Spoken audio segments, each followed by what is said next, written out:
Okay, so picture this. Deep in the Aravalli Hills of Rajasthan, there's a 17th century fortress, basically frozen in time. You've got crumbling palaces, silent marketplaces, and a reputation so spooky that it's officially known as India's most haunted location. Today, we are diving deep into the story of Bhangarh Fort. And these aren't just campfire stories. The legends are so powerful that the government itself, specifically the Archaeological Survey of India, has put up signs at the entrance, literally forbidding anyone from going in after dark. I mean, that official warning alone is enough to fuel 1,000 ghost stories. But are they trying to protect us from ghosts? Or is something else going on here? So here's our game plan for getting to the bottom of this. We're going to start with its haunted rep, dive into the legends and curses that supposedly doomed the place, and then we'll switch gears from folklore to hard facts to find a truth that might be even more disturbing. And finally, we'll ask the big question: why do these legends stick around? All right, first up, let's talk about what makes Bhangarh a top-tier destination for thrill seekers. This isn't just any old ruin. It has completely captured the public imagination as a paranormal hotspot. Now, this is where it gets really interesting. It's the official nature of the warning. This isn't just local gossip, you know? When a government agency puts up a sign telling you to stay out, it kind of makes the supernatural tales feel more legit.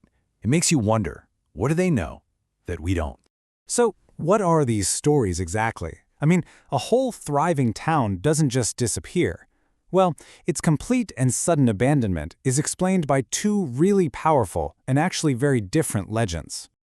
On one hand, you have the sage's curse. The story goes that a holy man named Guru Balu Nuff agreed to let the fort be built, but with one single condition: its shadow could never ever touch his sacred meditation spot.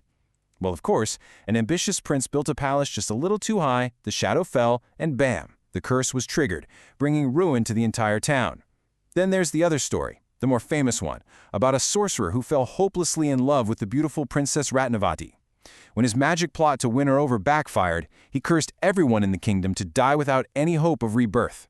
And these curses are supposedly the reason why, even today, people report all sorts of chilling experiences. We're talking about hearing whispers when no one's there, the sound of women crying in the wind, or the faint jingle of anklets echoing through empty halls. It's these really personal, goosebump-inducing moments that keep the legends alive.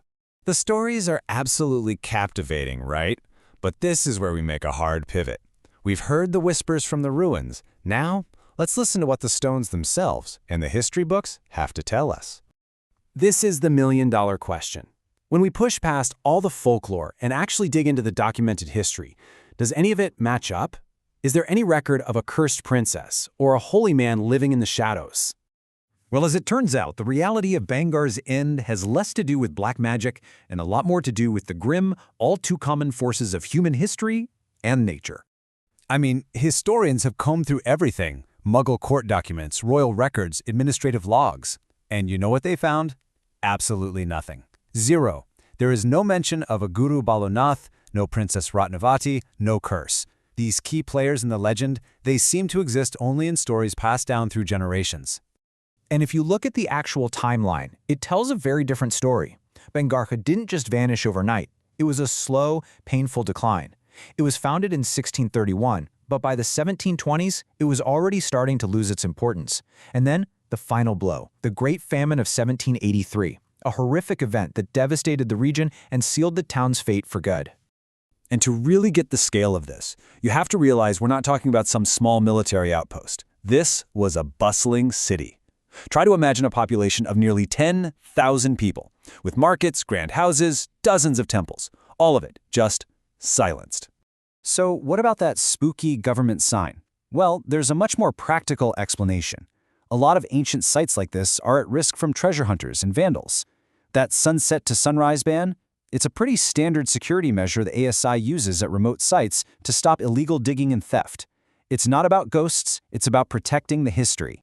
So you see, no curse was needed. The city was emptied by two of the most powerful forces in history: politics shifting, which led to economic ruin, and then a catastrophic famine that wiped out anyone who was left. And this leads us to the final, and maybe the most fascinating question of all. If the curses aren't real, why do we want to believe in them so badly? Here's a crucial piece of the puzzle you don't often hear. as the royal family started to shift their focus, and more importantly their money, to a new fort called Ajabgarh, Bhangarh's economy just slowly withered away. And that's a much more complicated story than a sorcerer's curse, isn't it? And that is the heart of it all. A story about a dramatic curse gives a city's death a reason, a kind of tragic purpose. It is so much easier for us to swallow than the slow, agonizing reality of political neglect, economic collapse, and mass starvation. The legend gives us a story, where history just gives us cold, hard facts. So I'll leave you with this question. Which is more haunting, a ghost or a forgotten history? Maybe the true haunting of Bhangarh isn't some spirit wandering the ruins. Maybe the real ghosts are the 10,000 forgotten people who lived and died there. Their real, tragic story erased and replaced by a more exciting campfire tale. Maybe what should really haunt us isn't what we imagine in the dark, but what we've chosen to forget in the light.